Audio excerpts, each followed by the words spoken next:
We were so broken up after that attack, all but 100, we had about maybe 100 men left. Everyone deserted because of what happened with that foolish attack. In fact, one of the other commanders went up to Sumter and told him, I will never serve under you ever again, and faded into the night. On the end of August in 1781, myself, Mayhem, we were brought up back by the Continental established as Continental Cavalry. Wow, that's great. Well, now we have a little difficulty because I was told through all these years of proper military etiquette and protocol that if I'm a Continental officer, I only take orders from Continental officers, which then was Green. Marion was still only a general in the militia.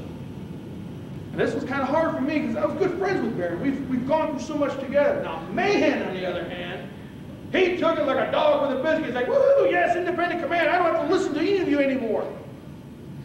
No, you need to follow orders like everything else. So I was kind of torn between knowing to support Marion, but now I'm back to Continentals. And it took a letter from General Greene saying that you will support Marion. I had no problem with that. Man, on the other hand, well, it seems to get under his goatness a little bit. I was kicking dirt, and it's all right, I don't want to do this much. So they sent me down to the Shirao. We heard there was 3 schooners down there loaded up on rice. Well, I guess they heard I was coming because they loaded up everything they could and sailed away before even attempting. First time I saw cavalry ever raid off 3 ships. It was effective. Greene was marching south. Washington had Cornwallis surrounded at Yorktown. He was concerned that any British reinforcements may come up from the south. So Greene was tasked to go after the major concentration in Utah Springs. Marion and the rest of us, we linked up with him about 7 miles outside of Utah Springs. We were surprised at Greene because he didn't realize where we were at. Now that he had us with him, we're going to push him. We're going to attack Utah Springs. So we formed our lines, Marion's brigade, front line, right side position of honor. And we win. Comments were made from Greene that the great king of Prussia himself would be proud of the way our men handled themselves. Most of the men were still veterans. And we fought, we gave as good as we got. Yeah, it probably was a shocking sight to see that most of the men were naked going into battle because by then, again, we had withered away down. We had our leather helmets. We had our leather accoutrements. Maybe some moss on the straps, but keep rubbing.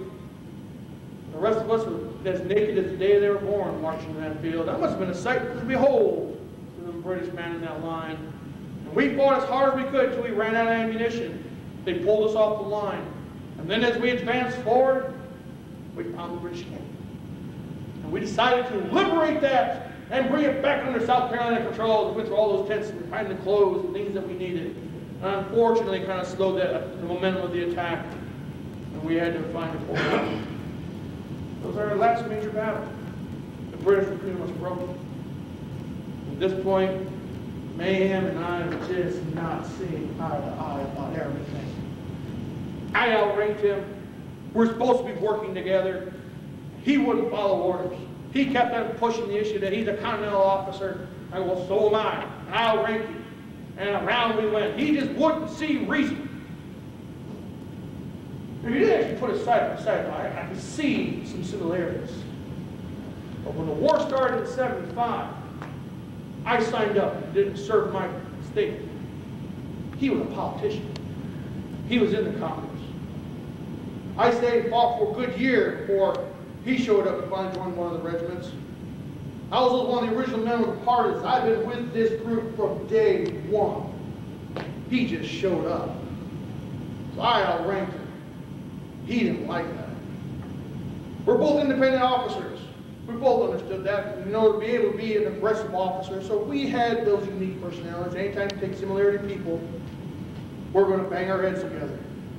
He just wouldn't see eye to eye, and I would not follow any orders from him. So we went round and round. I talked to Marion about it, and I talked to Greene about it. They wouldn't see reason. We had to get rid of this guy.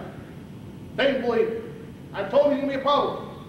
We need the officers in the field. They're still not going to listen. Well, they took an advice that you two have to work it out amongst yourselves. But we're getting towards the end of the war. And I'm tired.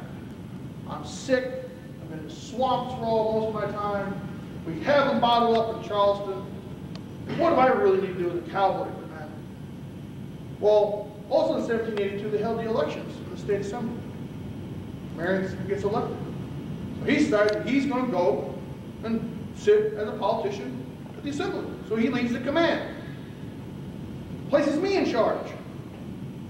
Mahan also is elected. And he leaves, which, oh, good. Don't have to worry about it, because he's not here. Now that I'm, near to McDonald instead, hold the fort, I'll be at home, let me know if there's any problems. So I wanted to break. I'll be honest, I'm tired, I want to see my family. What I didn't know was the British had brought in a ringer, Major Thompson from Massachusetts. He gathered every mounted loyalist he could in Charleston. And the British spy network, they found out not only was Mahan and myself don't like each other, that Marion was away. So he decided to come after us. We had pickets out. He saw Thompson's advance guard coming near him. He runs back to the camp, tells them at dinner that they're coming, there's horses coming. Nobody believed him. So then he goes back out and runs right into them. A full-fledged fight comes on. And they come charging through the camp. Everyone was able to react fast enough. They got on their horses and they rode away. I got word that the camp had been attacked. Same with Marion and Mahan up at the assembly. They got the word and they were riding back. We got there. We decided to go and see what happened at the camp. We didn't realize that Thompson was still in the area. He made it look like he was foraging, but he was heading back to the camp because he also knew that that's where we're going to go. And near Tideman Plantation, we ran into each other. They formed their line, I formed my line, and we charged. During the charge, though, Mahan's cavalry broke off. Come up, find out that Mahan wasn't with them himself. He had gone home to check on his plantation, make sure it's good to go. He left command to Captain Smith. He lost his nerve, at least that's what they said. He pulls off.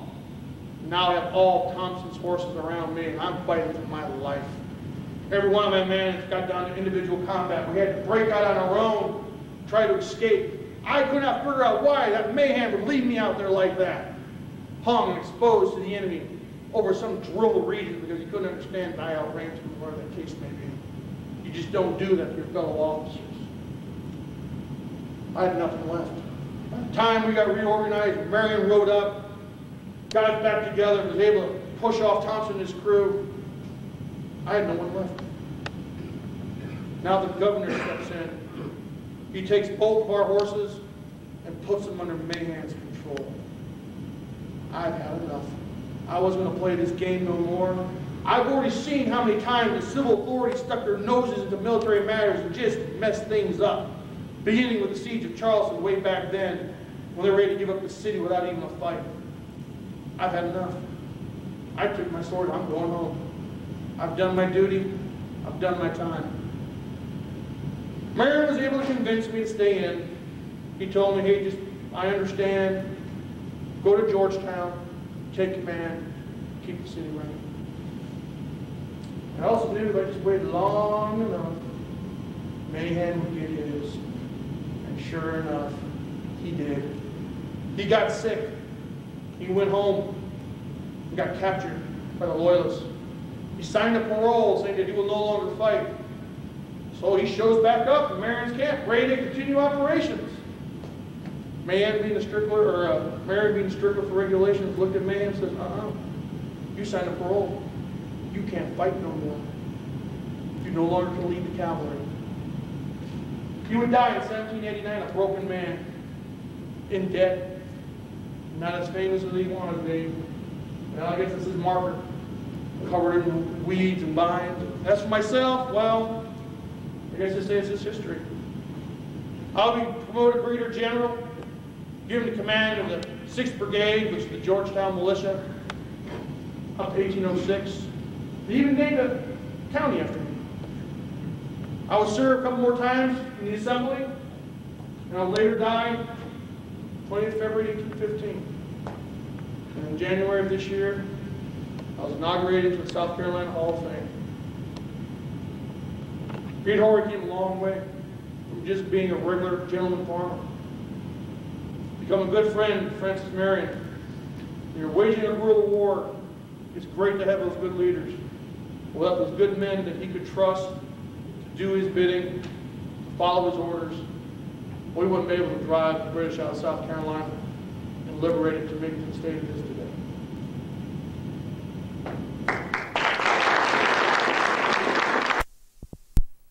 Religion in South Carolina during the war years, and I think some of you may be a little surprised at what you will find out.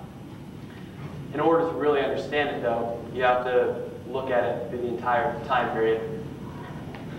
As he stood in front of his congregation at the Church of St. Paul's Parish in Stono, and a few weeks later at St. Philip's in Charleston in June of 1777, Reverend John Lewis delivered a rousing sermon.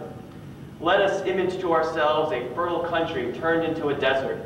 Let us image to ourselves villages and towns on fire, and the miserable inhabitants exposed to all the horrors of war, to the brutal violence of unprincipled and incensed barbarians, he asked those that assembled. This let us do, and then determine whether the tyrant of Britain deserves the character already delineated for him, or whether or no we ought to repel his insults or tamely submit to them. And he painted this grim picture, but he also offered a message of hope. God is still mighty to stay the winds, to arrest the oppressor's arm, he insisted, and he would soon dispel the storms that are gathered about our heads and will restore his own people once more to peace and happiness. Now, these words of Lewis were clearly prophetic, but yet the worst was still to come.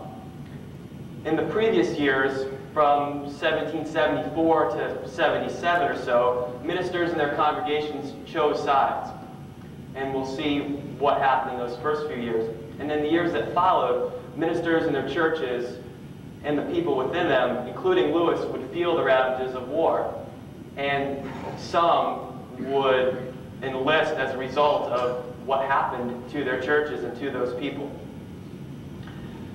So what I hope to do today is to focus on the three principal religious groups, which were the Anglicans or Episcopalians, the Presbyterians, and the Baptists in South Carolina. These are the three largest groups at the time, and I'll go through them one by one. But initially, let's take a look at that early stage of the war. While at first, several Anglican ministers, through their support for the Tory cause, patriot factions within Low Country churches drove these ministers out, and 5 of them eventually fled. The first instance is that of Reverend John Bowman of St. Michael's, who, in the wake of the Coercive Acts in 1774, delivered a sermon called The Christian Duty of Peaceableness. Okay? There was pretty great hysteria in Charleston at the time. People were starting to organize. And Reverend Bowman delivered this sermon telling each person to sort of keep cool, keep your station, know your rank, know your role, relax, and basically don't stir the pot. He quickly came under fire from his congregation as the doors opened of the church that day. Word spread throughout Charleston that he had said these things. And within a few days, a general meeting of the congregation took place. At this meeting, it was 50-50 on whether or not they should dismiss him. Eventually, there was a fracas and an altercation, blows ensued, and the more mild members of the congregation, the ones that supported him, walked out in disgust. And ultimately, the vestry determined that Bowman should be dismissed. In the months and weeks that followed, the people that were loyal to Bowman tried to get him reinstated, but with no luck. And there was a major campaign, if you will, in the newspapers to try to criticize Bowman on one hand and also to save him. And as you can see, these are newspaper clips that may not show up too good, but there was a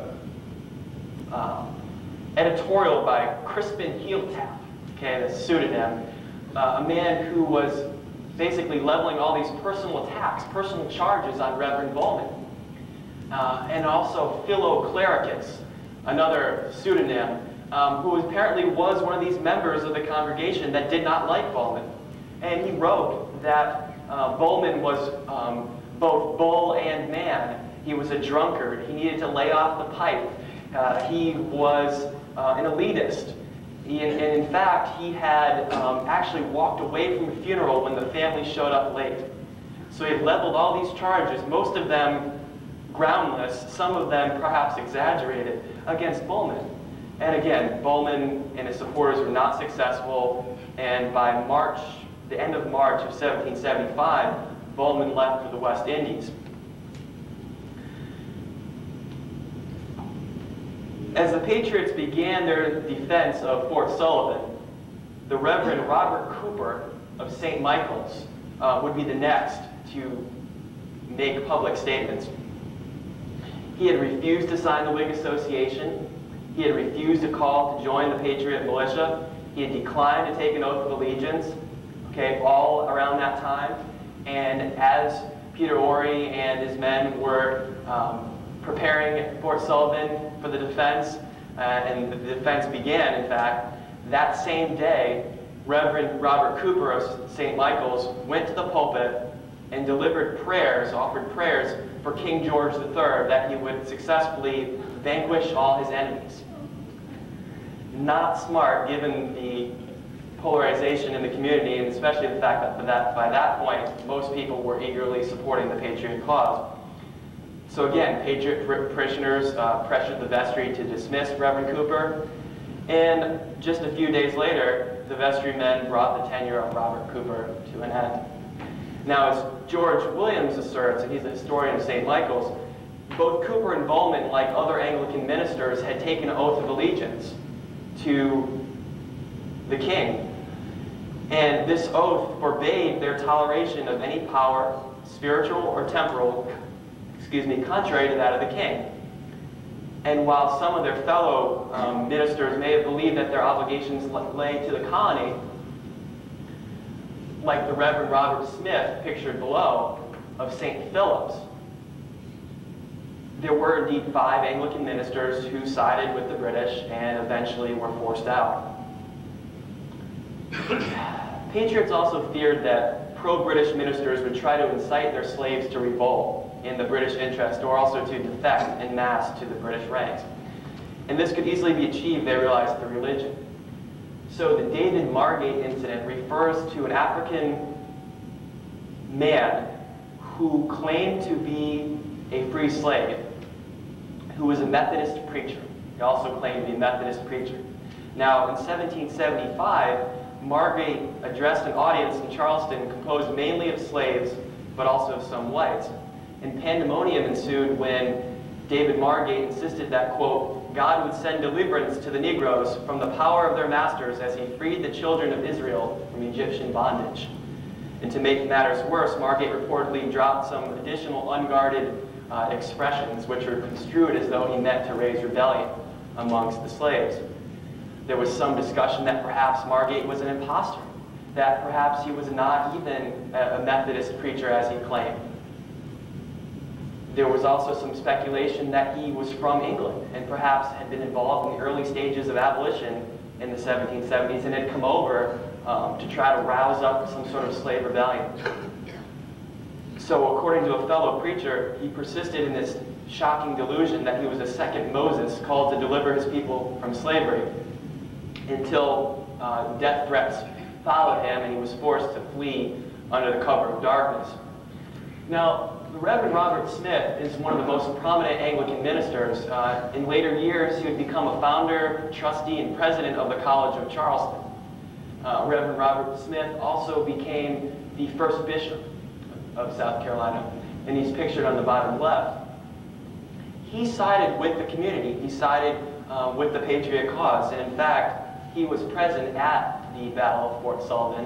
He joined as a common soldier, and his comments throughout the war would be supportive of the Patriot cause.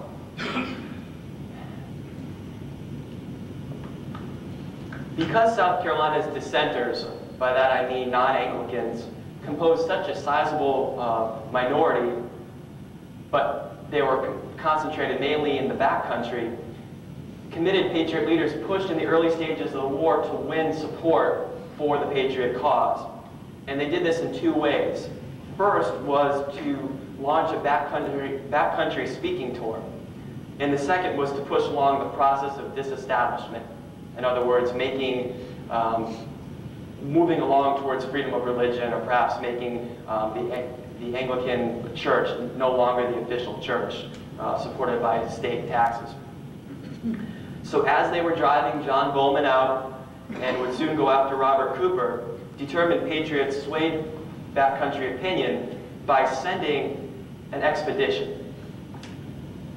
They sent Oliver Hart, who was the leading Baptist minister of Charleston at the time, was the founder of what would become the Southern Baptist Convention, William Tennant of the Congregational Today Circular Church, William Henry Drayton, and others, including Pastor Joseph Reese of Congaree Baptist Church, William Henry Drayton, and then Colonel Richard Richardson, who was then of the Camden Regiment of Joseph Kershaw. And these people for 6 weeks traversed the backcountry, met with people and gave speeches to try to gauge Patriot support, but also to try to win it over. When Hart and Reese and Drayton met near West Columbia, present-day West Columbia, they witnessed a mutiny of Rangers and settled this dispute. They separated. Tennant went up through present-day Fairfield in York County. And I'll show a map of that in just a second. And Drayton went northwest through Richland, Newberry, and Lawrence counties. And on occasion, they were all together, but only a couple times. They met for a barbecue near present-day Spartanburg.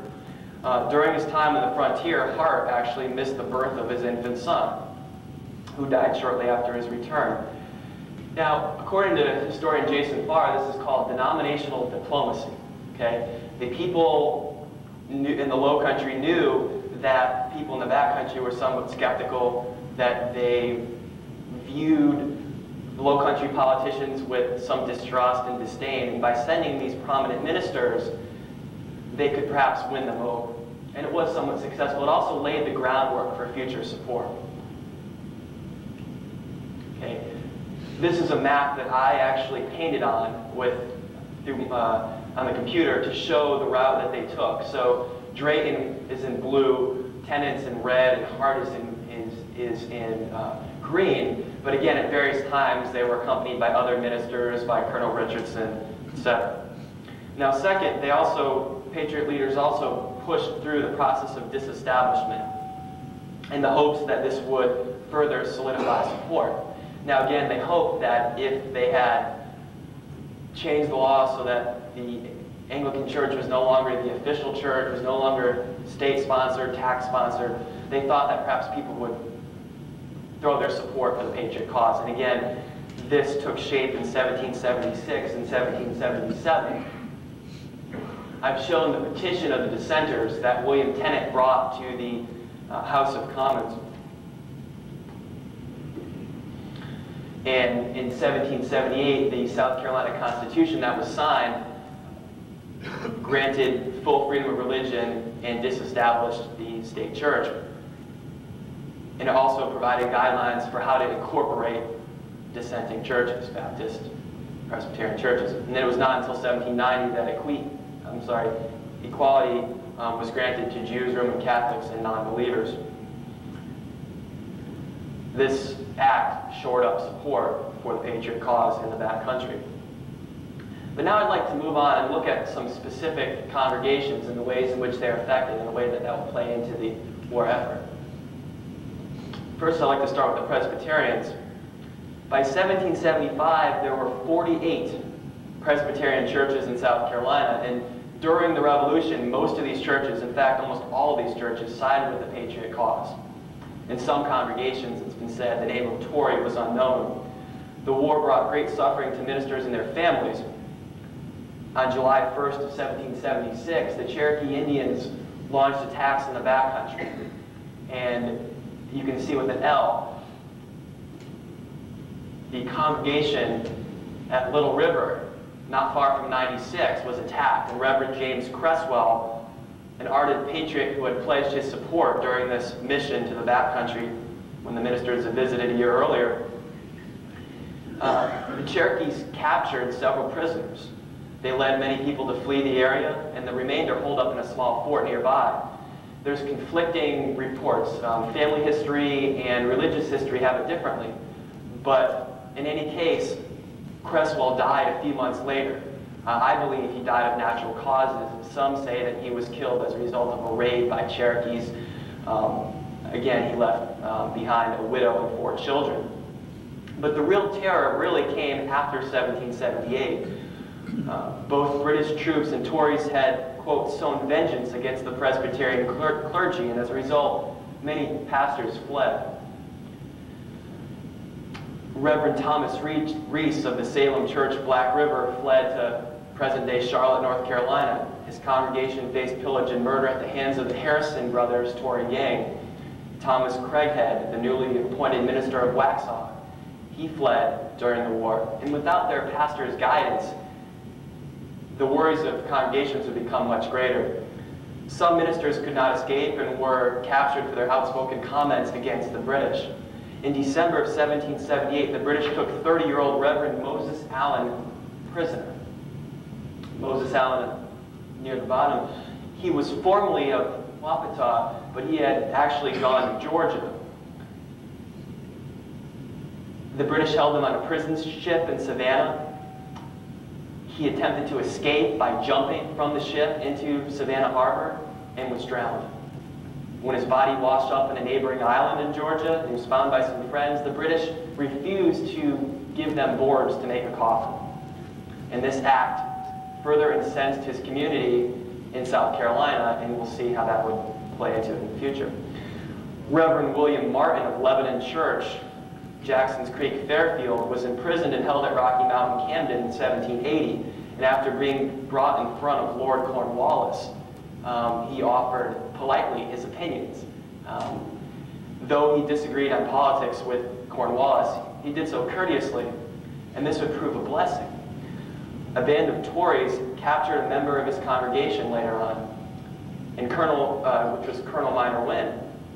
And remembering Martin, the Tories pardoned and banished Wynn rather than executing him.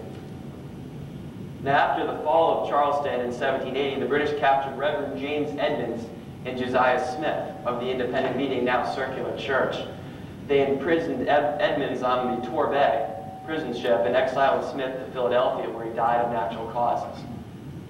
A few others stayed, despite the dangers. Okay.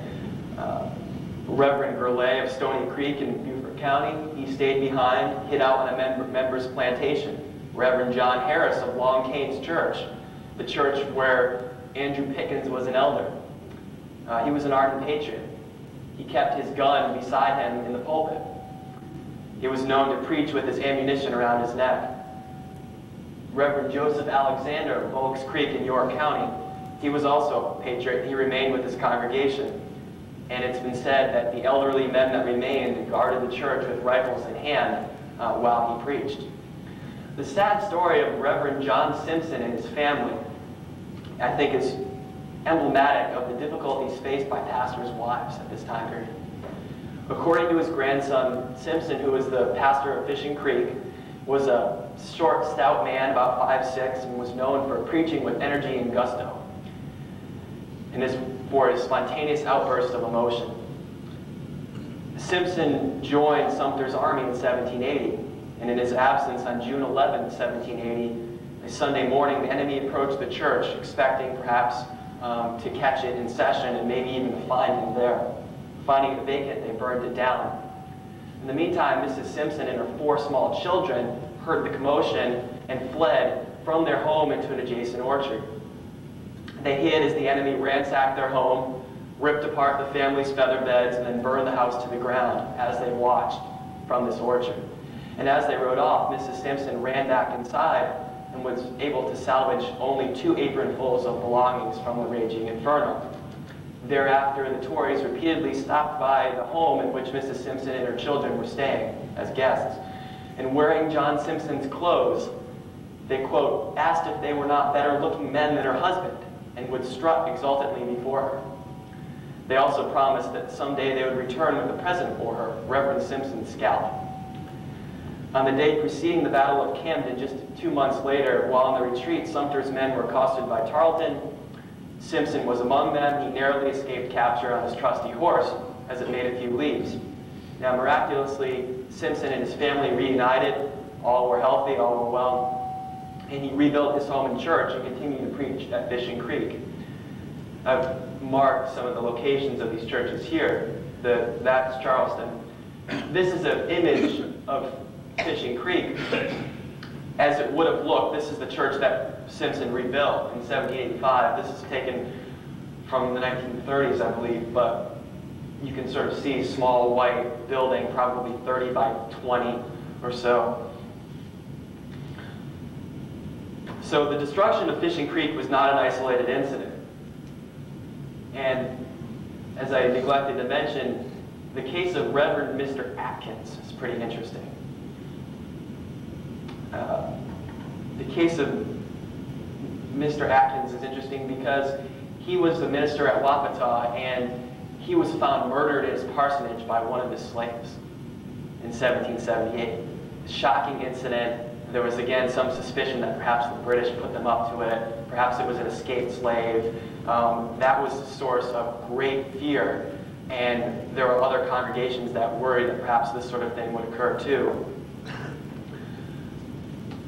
So the British, under General Prevost, dispersed the community at the Congregational Church at Wapata after the murder of Reverend Mr. Atkins. They burned down the house of worship, they destroyed its books and records, torched several homes, and burned the rice and the stacks. Major Weems also burnt the Presbyterian Church at Indiantown, which he dubbed the Sedition Shop. And in a twist of bad luck, the Bethesda congregation lost its church when it caught fire accidentally in 1780. The Presbytery of South Carolina was pretty much dissolved by the death or fleeing of most of its ministers. Its books and records were destroyed. So again, we have these several churches destroyed, and the Congregational Church, or the independent meeting in Charleston, came under attack during the bombardment by the British in 1780. The British, as I mentioned before, captured its ministers, Edmonds and Smith. They used the hospital as a storehouse. They used the church as a hospital and storehouse. They removed the pews in the pulpit, and they actually imprisoned 38 members of the community and brought them to either St. Augustine or Philadelphia because many of these men were among the leading patriots. The congregation was eventually disbanded, and it took several years after the war for it to get back together. And that is a clip of the altercation in which John Simpson was involved, in which Tarleton's men accosted Sumter.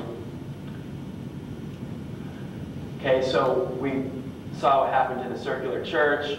Many churches were also disbanded. All the churches on James Island, I believe there were 2 or 3, basically fell apart. Salkehatchie also fell apart. Never met after that. There were several other congregations too.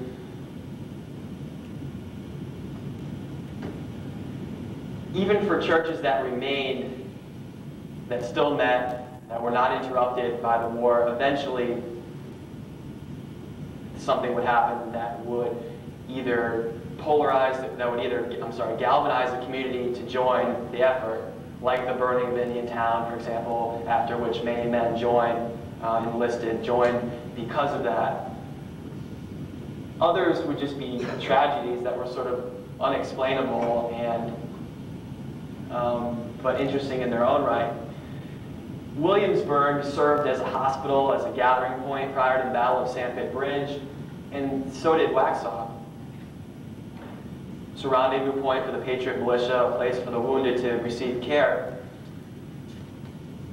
And Waxhaw was also the site of that famous massacre that we all know well about. The wounded were taken to Waxhaw Church, and nursed back to health, or attempted to be nursed back to health, by Andrew Jackson, his brother Robert, and their mother. They were among the people that arrived on the scene after that massacre to help nurse these people or take care of them. And they would have heard what happened there. They would have heard the confusion. They would have heard the violence. They would have heard everything. And this led Andrew,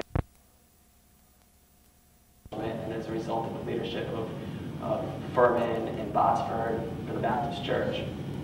Now it's 45% Baptist. We're all set. Yeah. So for the Episcopal Church, again, 5 ministers had fled the country. John Bowman and Robert Cooper of St. Michael's, Robert Purcell of St. Philip's, a missionary named Samuel Frederick Lucius, and James Smart of St. George's Parish, Wynyard, Georgetown. And like many of their counterparts in the other churches, they faced difficult times. Reverend Paul Turquan was a member of the provincial congresses in the First General Assembly. He was from St. Matthew's Parish, and he actually fled to New Orleans during the war. Reverend Samuel Fenner Warren of St. James Santee actually returned to South Carolina for fear that his plantation would be seized. So he actually returned. He was in Britain, sort of tending to family business. Some became outspoken patriots like Turquan. We know that he served as a chaplain to Colonel Moultrie and also became the Deputy Judge Advocate General. In late 1782, he actually took over at St. Michael's. Samuel Hart of St. John's, Berkeley, also served as a chaplain to the 1st Regiment. John Lewis of St. Paul Stono, whom I mentioned earlier, served as a chaplain to Captain John Hughes's volunteers. And St. Philip's own Reverend Robert Smith had served at Fort Sullivan and had frequently spoken on the Patriot cause, and actually went again in 1780 to the lines as a common soldier. Reverend John Lewis, this man I mentioned earlier of St. Paul's Parish, Stono, greatly offended the British with his sermon, Naboth's Vineyard, and with another on 1 Kings 2:3, the Lord forbid it to me that I should give the inheritance of my fathers unto thee. That was the subject of his sermon. Targeted by the British as a public enemy, he was among the men seized from his bed and taken prisoner in the middle of the night on August 27th, 1780. And he was brought in a prison ship and taken to St. Augustine. Now, according to church history, Reverend Lewis preached on board the ship so passionately from Genesis 43:14, if I be bereaved of my children, I am bereaved, that they confined him in the castle. Smith was also captured and banished to Philadelphia, Reverend Robert Smith. He made his way back to Charleston eventually, and again, he became the founder, president, trustee of the College of Charleston, and a bishop of the Diocese of South Carolina. Many of the Episcopal churches and the resources also became fair game for the British. So, for example, Reverend Dr. Percy on John's Island was feeding the scattered remnants of Colonel Washington's army after its attack by Tarleton and Webster in mid-April of 1780. British troops rode up a few days later and took all the edible food they could find, and Percy and his family had to flee to Charleston. Some churches became hospitals or stables, such as Old St. David's in Cheraw, seized by the 71st Regiment of Highlanders in the summer of 1780. And about 50 soldiers and officers were quartered here and died of smallpox, and they lay buried in the back of the churchyard.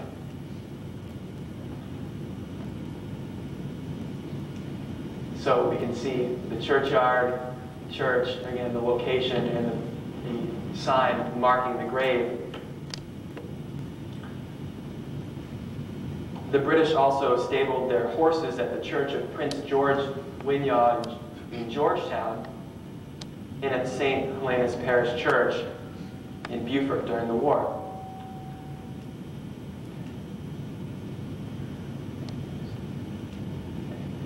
Now, there are other churches that were burned or destroyed. In 1779, on his march from Savannah to Charlestown, troops under General Augustine Prevost burned the Sheldon Church in present-day McPhersonville, Beaufort County. And as we heard earlier, James Coates burned Biggin Church. in St. John's Parish, Berkeley, upon his retreat in the early morning hours of July 17th of 1781. And what would follow would be a major battle in which Marion's men suffered heavy casualties.